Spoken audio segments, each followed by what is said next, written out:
Assalamualaikum warahmatullahi wabarakatuh. Selamat datang di podcast UKM Peradilan Semu Fakultas Syariah UIN Kiai Haji Abdurrahman Wahid Pekalongan. Bersama saya India Zahra Haryuda. Tentunya kita akan membahas terkait dengan hal apakah UKM itu menghambat dalam perkuliahan kita.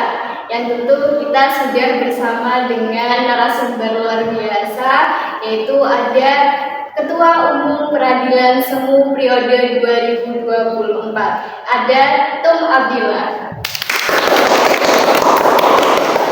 Assalamualaikum Tum Abdillah. Waalaikumsalam. Kabarnya bagaimana nih? Alhamdulillah baik. Alhamdulillah baik ya. Nah sekarang ini Tum Abdillah masuk ke dalam program studi apa itu? Saya dari program studi Hukum Tata Negara. Semester?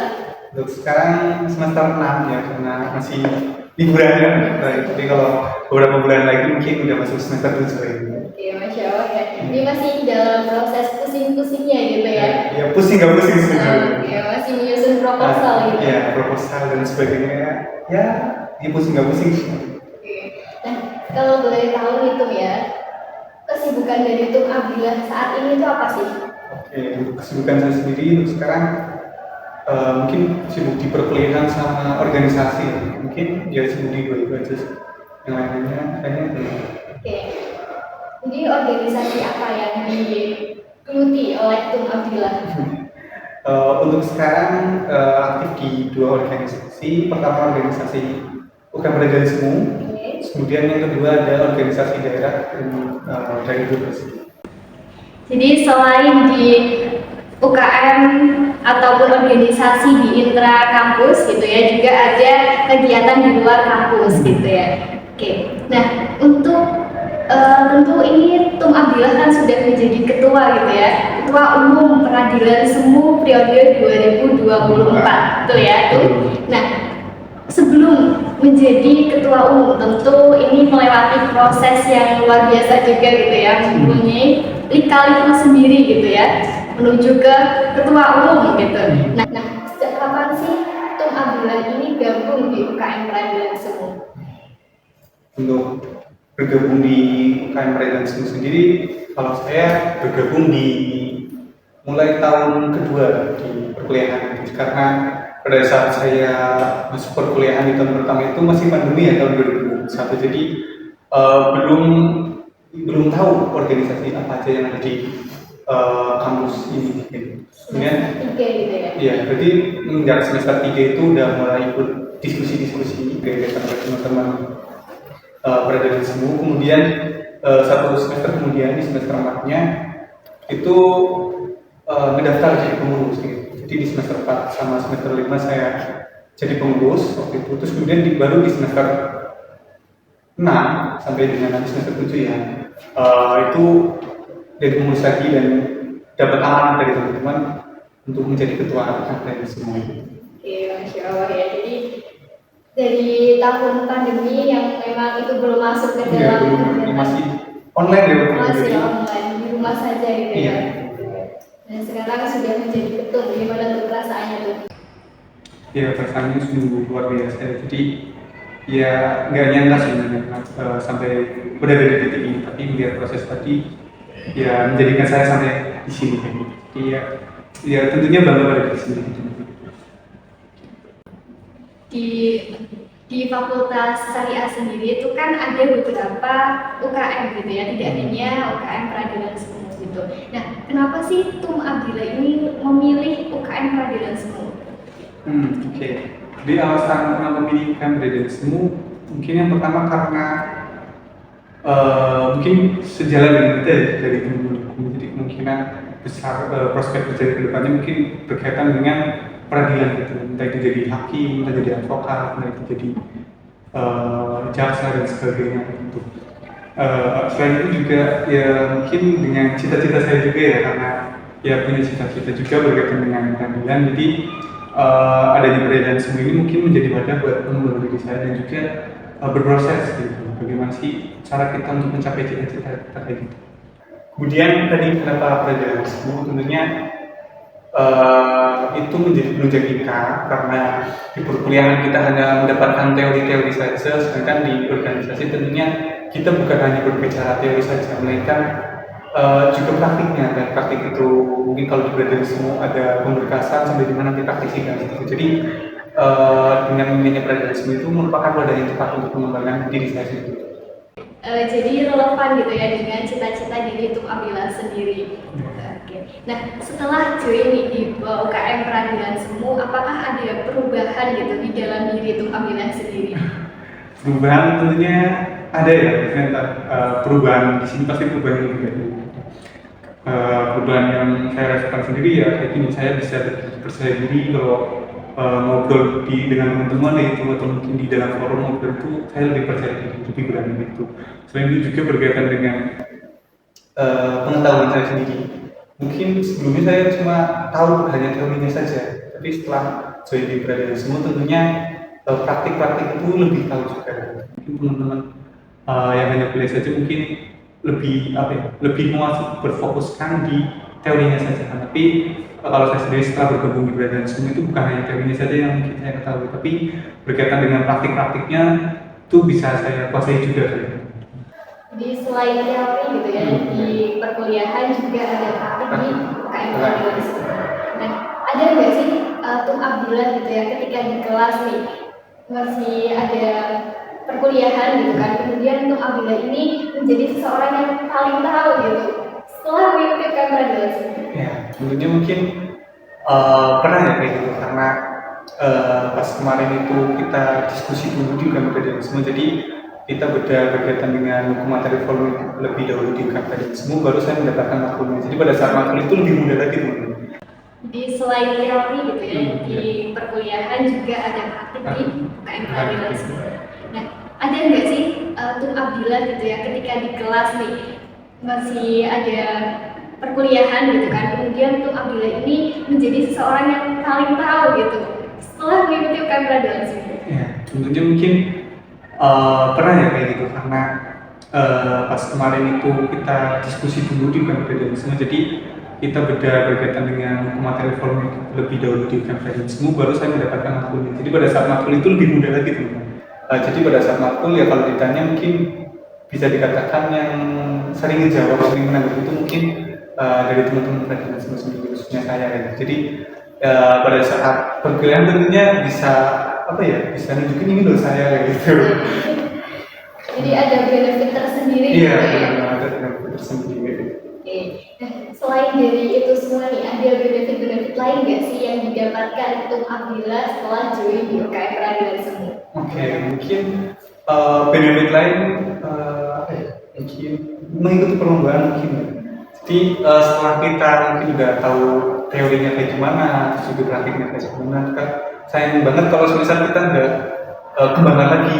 Jadi mungkin cara pengembangannya melalui perlombaan. Kita perlombaan berkaitan dengan pembuatan berkas maupun perlombaan. Jadi benefit yang saya dapatkan itu ya dapat mengikuti perlombaan yang tingkatnya itu bukan tingkat regional lagi atau mungkin tingkat tingkat ruang lingkup kampus saja, tapi udah tingkat nasional gitu. Jadi dapat tambah relasi dari teman-teman sebesar dari kampus A, kampus B, kampus C gitu. Jadi temennya lebih banyak gitu. Ya, luar biasa gitu ya benefit itu. Lebih banyak.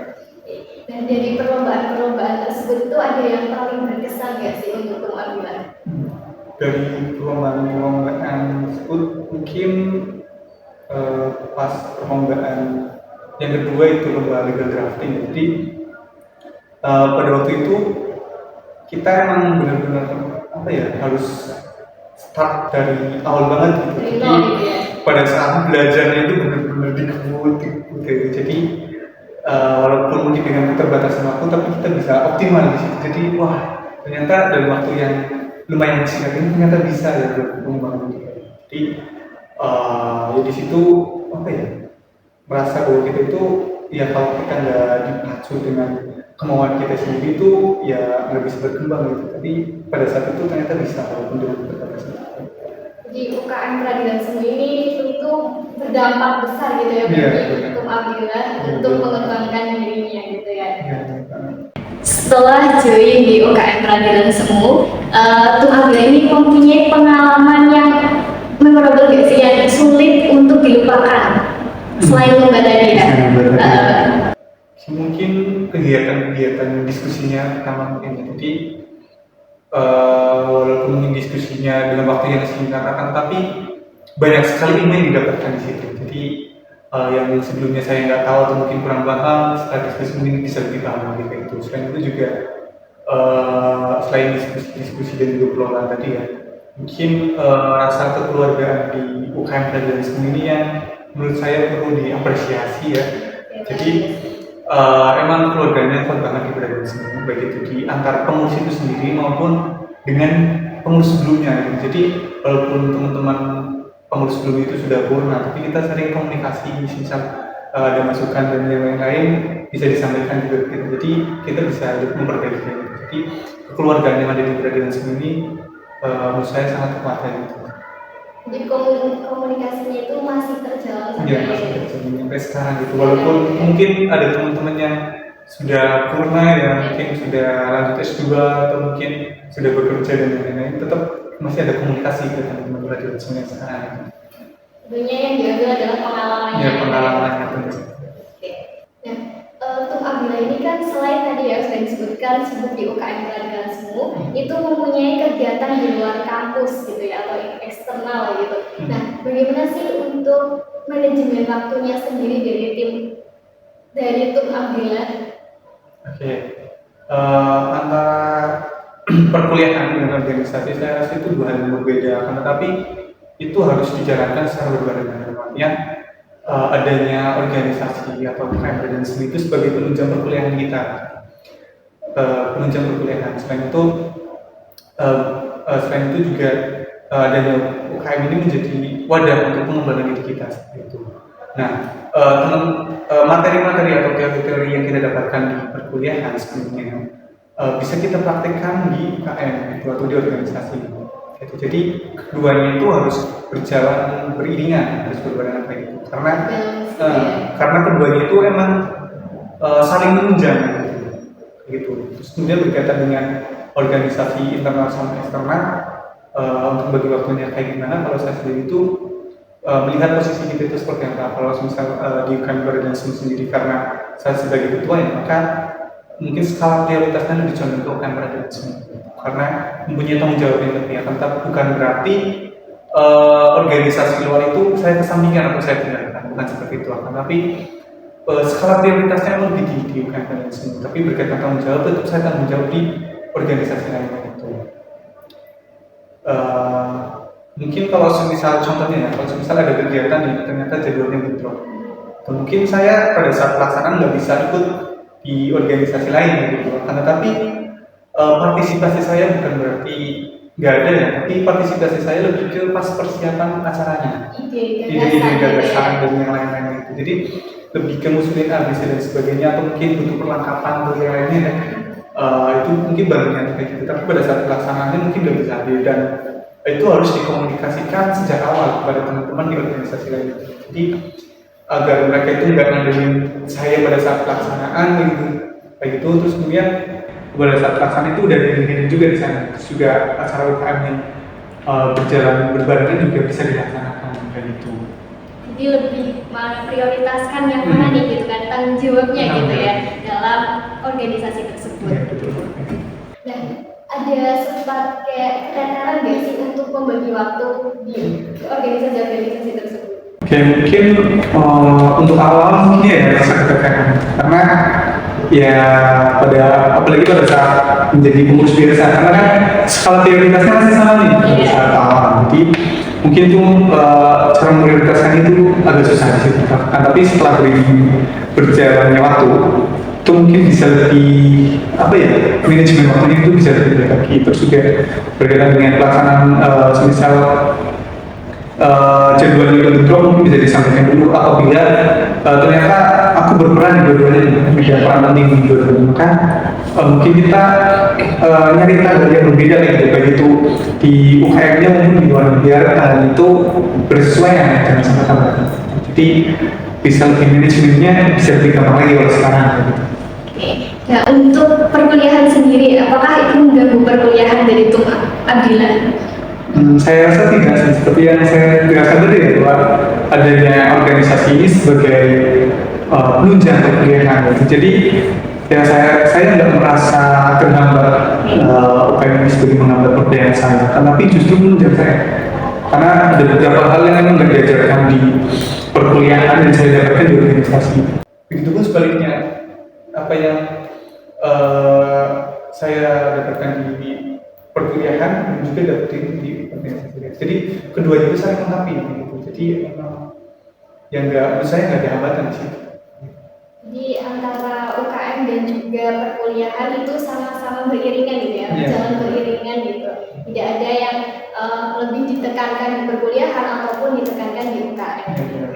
Nah, untuk jadwal atau untuk istirahat sendiri tuh pasti kan dilupakan ya, kayak udah sibuk nih di perkuliahan, udah sibuk di UKM gitu kan, pasti istirahatnya itu berkurang gitu ya. Itu akan mempengaruhi kesehatan atau seperti apa? Ya, sesibuk apapun kita ya, kalau di organisasi maupun perkuliahan sebisa mungkin istirahatnya cukup. Jadi ya kalau misalnya kita sakit, tentunya berdampak juga di perkuliahan dan juga di organisasi. Jadi selain antara perkuliahan dan organisasi, tentunya istirahatnya juga harus cukup agar semuanya itu bisa berjalan dengan semestinya. Jadi berkaitan dengan istirahat itu ya tentunya jangan dikesampingkan juga kayak gitu.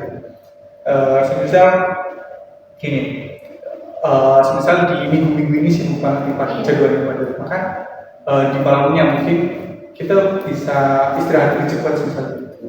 Terus juga di minggu berikutnya mungkin kita bisa refreshing dan sebagainya biar nge-refresh otak dan sebagainya. Jadi antara perkuliahan, organisasi dan juga istirahat kita itu ya balance semua gitu. Jadi itu bisa berjalan sebagaimana mestinya.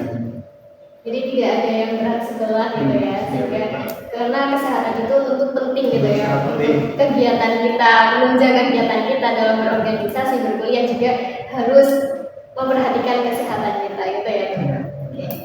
Untuk refresh gitu ya, tadi kan sudah berkaitan dengan kesehatan, itu juga harus merefresh otak gitu. Nah, ada nggak sih waktu untuk Tum Abdillah itu bertemu dengan teman, bermain, atau misalnya nongkrong-nongkrong gitu di kafe dan lain sebagainya, itu ada nggak sih? Kalau itu sih ya ada ya, tentunya ya kalau saya sendiri memang tetap ada. Jadi setidaknya itu sebulan sekali itu memang kita perlu refreshing biar otak kita fresh lagi, biar kita bisa berdiskusi lagi kan.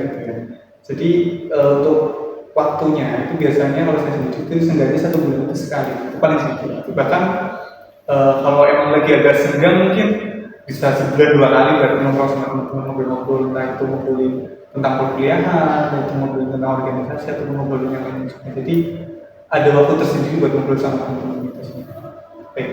Terus selain kita luangin waktu di situ berkaitan dengan ngobrol sama teman-teman, saya rasa bukan hanya pada waktu itu saja. Jadi pada saat mungkin setelah perkuliahan ada tidak mungkin 1 jam atau 2 jam itu bisa dimanfaatkan dan sosialisasi atau ngobrol-ngobrol sama teman-teman. Mungkin di organisasi sendiri sebelum ada agenda yang formal gitu, kalau ada rapat dan sebagainya, mungkin kita bisa ngobrol-ngobrol santai dulu. Jadi ya sebisa mungkin kita manfaatkan waktu-waktu luang ini buat ngobrol sama teman-teman. Healing nggak sih? Nah, kalau healing enggaknya sih ya tergantung jadwal juga sih. Tapi tetap diadakan setidaknya sebulan sekali itu ya healing. Entah itu cuma muter-muter dalam kota aja malam-malam atau mungkin ke tempat wisata ataupun kemana. Jadi tetap diadakan itu setidaknya sebulan sekali lah gitu. Tapi kalau waktunya agak senggang ya mungkin bisa lebih banyak lagi gitu. Udah ada listnya gitu ya, ada jadwalnya tersebut. Iya, udah diagendakan aja gitu. Jadi udah terstruktur gitu untuk healing, untuk nongkrong bersama teman-teman gitu ya. Untuk UKM Radila sendiri, ada goals tersendiri nggak sih dari Tum Abdillah ini? Mungkin untuk goals UKM Radila semua selama periode ini ya, 2024 lebih ke kompetisi. Jadi baik itu kompetisi lomba-lomba, baik itu kita ngadain kompetisi di internal kita mungkin, atau mungkin juga kompetisi tingkatnya regional maupun tingkat nasional gitu. Jadi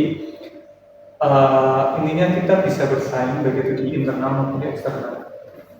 Nah, Untuk itu ya kita harus mempersiapkan berkaitan hal-hal yang sekiranya menunjang untuk kompetisi itu sendiri.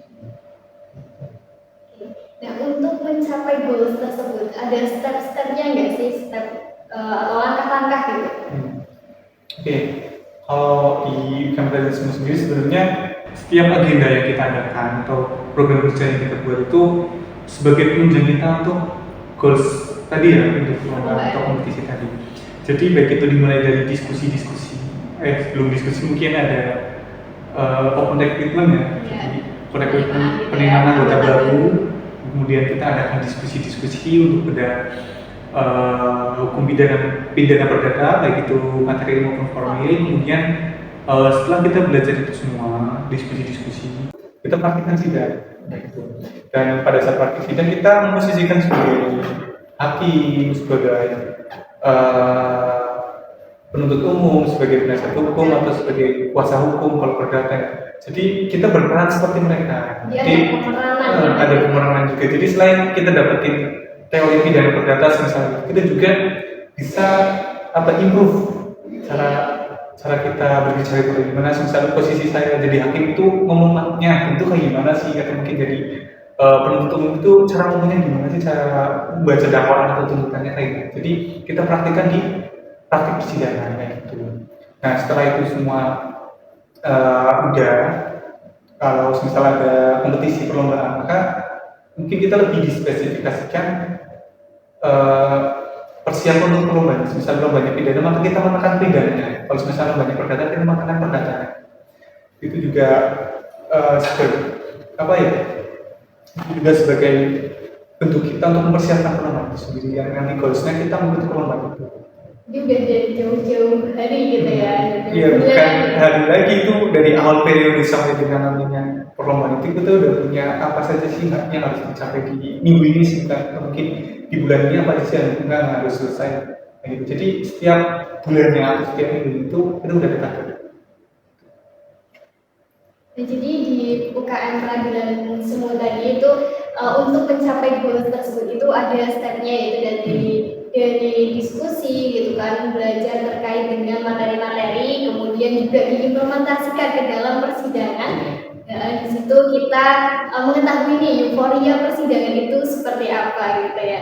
Ada pemeranan-pemeranan yang tentu ini menarik juga nih buat teman-teman semua untuk bisa bergabung di UKM Peradilan Semu gitu ya. Ini karena pemeranan itu juga salah satu mungkin yang menjadi kita itu wah keren tuh, bisa menjadi jaksa, bisa menjadi hakim gitu, menjadi advokat gitu kan, tentunya yang tadinya dilihat hanya di media sosial, kemudian juga bisa mempraktikkan secara langsung gitu. Mungkin tips aja nih dari Tung Abdillah ya buat teman-teman semua agar bisa aktif di organisasi dan juga tapi tidak meninggalkan perkuliahannya, baik itu di organisasi akademik maupun non akademik seperti itu. Mungkin bukan tips and trik sih, tapi lebih sharing aja ya. Ini kalau tips and trik bahasanya mungkin sharing aja. Gitu ya. Ya jadi kalau menurut saya untuk antara organisasi dan perkuliahan seperti yang saya bilang di awal tadi, itu merupakan penunjang. Jadi jangan jadikan organisasi itu sebagai penghambat kita untuk berkuliah, akan tapi jadikan organisasi itu sebagai penunjang kita dalam berkuliah. Terus selain itu juga ikutilah organisasi-organisasi yang menurut kita itu selaras dengan apa yang kita mau, selaras dengan jurusan kita, selaras dengan cita-cita kita. Jadi pada saat menjalani berproses di organisasi tersebut, kita bisa lebih mudah lagi karena mindset kita itu itu tuh sebagai penunjang, bukan jadi lebih enak lagi gitu. Jadi lebih ya bisa dikatakan bisa lebih ikhlas lah menjalani organisasi itu sendiri. Terus kemudian mungkin langkah awalnya itu pasti berat dalam berproses di organisasi, akan tetapi itu hanya langkah awalnya saja. Karena langkah awal itu pasti berat, akan tapi langkah 2, 3 dan selanjutnya itu pasti lebih ringan. Keren sekali nih, dalam gitu ya. Oke, jadi organisasi ini menurut Tung Abdillah gitu ya bukan sebagai penghambat kita kita dalam berproses gitu ya. Justru ini sebagai langkah penunjang kita untuk bisa menjadi seseorang yang lebih baik lagi, menjadi apa yang tadinya diimpikan, cita-citakan itu bisa terrealisasikan mungkin melalui organisasi ataupun kita bisa belajar di organisasi tersebut gitu ya.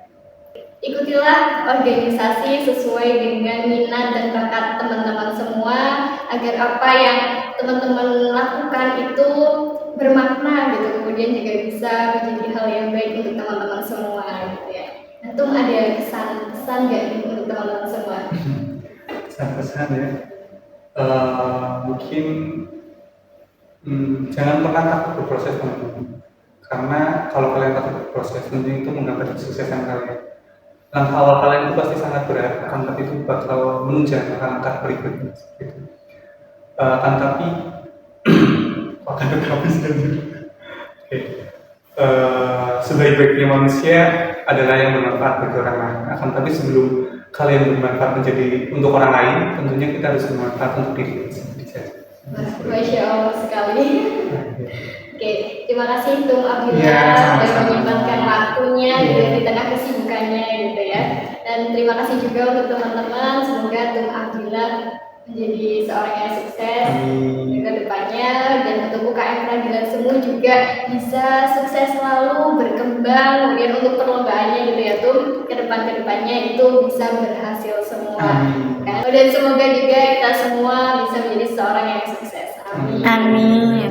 Oke, terima kasih. Nun wa'alaikum warahmatullahi wabarakatuh. Wassalamualaikum warahmatullahi wabarakatuh.